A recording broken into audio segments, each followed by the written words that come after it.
To begin with, I'd like to give you all a small disclaimer in the form of thanking Cameron here. But the guy with strong social anxiety and a crippling fear of public speaking at the centre of everyone's attention.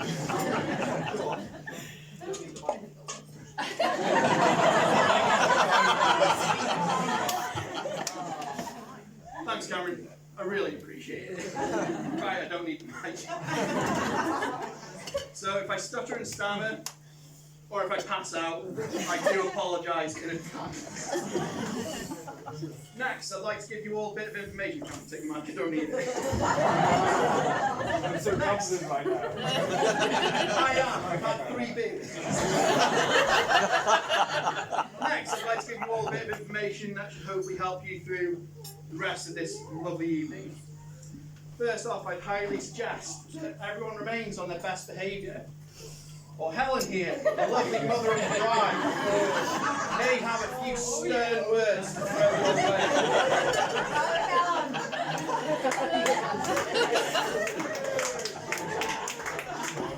She'll be on you later.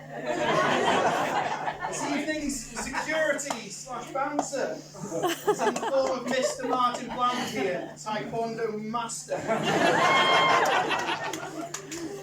Fortunately, I've never had to face off against him. The stories I've heard over the years would make most people think twice. Now, if Helen's stern words and Martin's fists of fury don't dissuade any silly behaviour, we have with us tonight one of North Wales Police,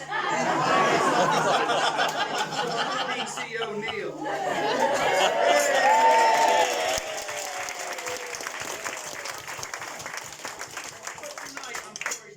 To be called Tony.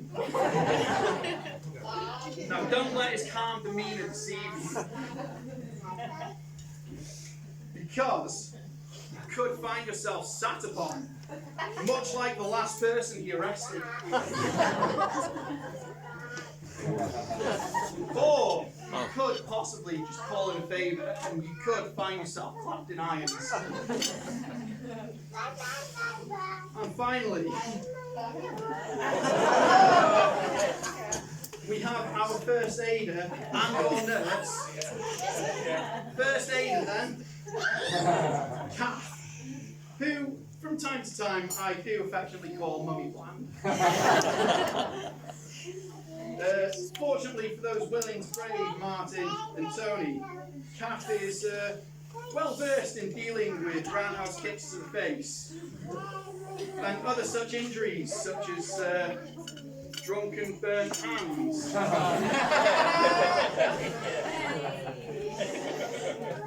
So when I started writing this speech, I asked Cameron for a list of topics that I'd be best avoiding. It's used as a bit of a checklist. Unfortunately, what I received back was quite short and rather boring. Much the way that Amy here has described Cameron's, shall we say, prowess in the bedroom.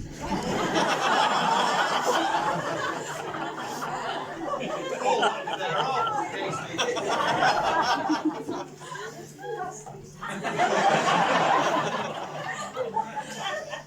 So when me and Cameron hang out, we're not always the most talkative people.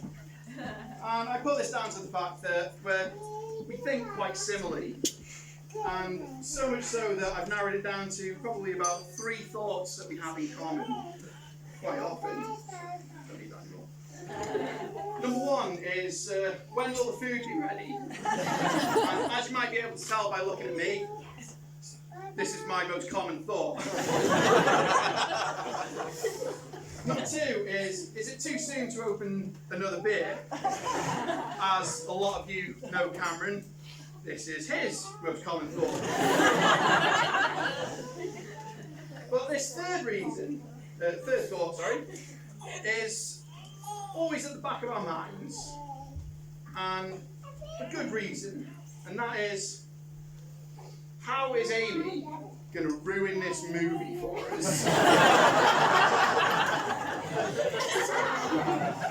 We've had everything from her sat there on a phone with the volume turned all the way up, to her even starting an argument with Cameron, causing me to scarp her lest I get dragged in. Now, I'd be lying if I said I haven't seen or put Cameron in quite some silly situations.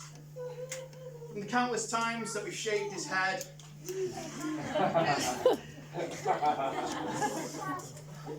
well, he's been drunk and then passed out, might I add, to super gluing him to his brother John.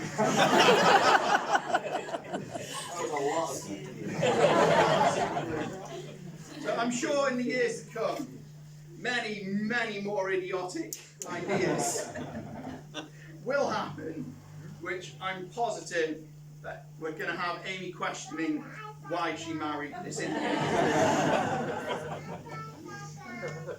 So, I don't like to be proven wrong.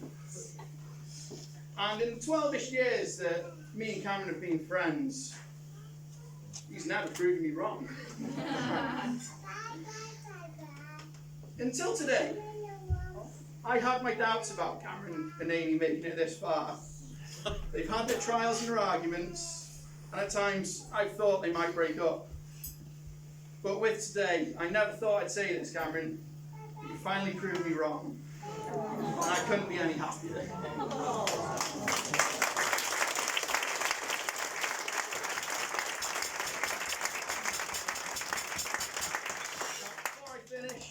I'd just like to say thank you to David for putting in a huge amount of effort with the stag do. Without it, my poor organisational skills, it wouldn't have been half as enjoyable as it was. Lastly, I'd like to officially welcome Amy into mine and Cameron's relationship.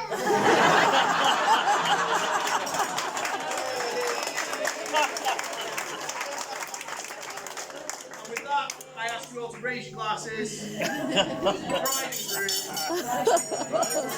Riding friends on the happiest day of their lives. To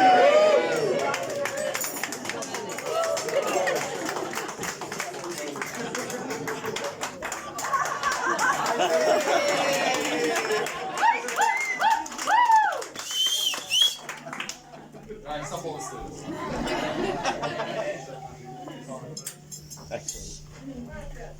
Thank you.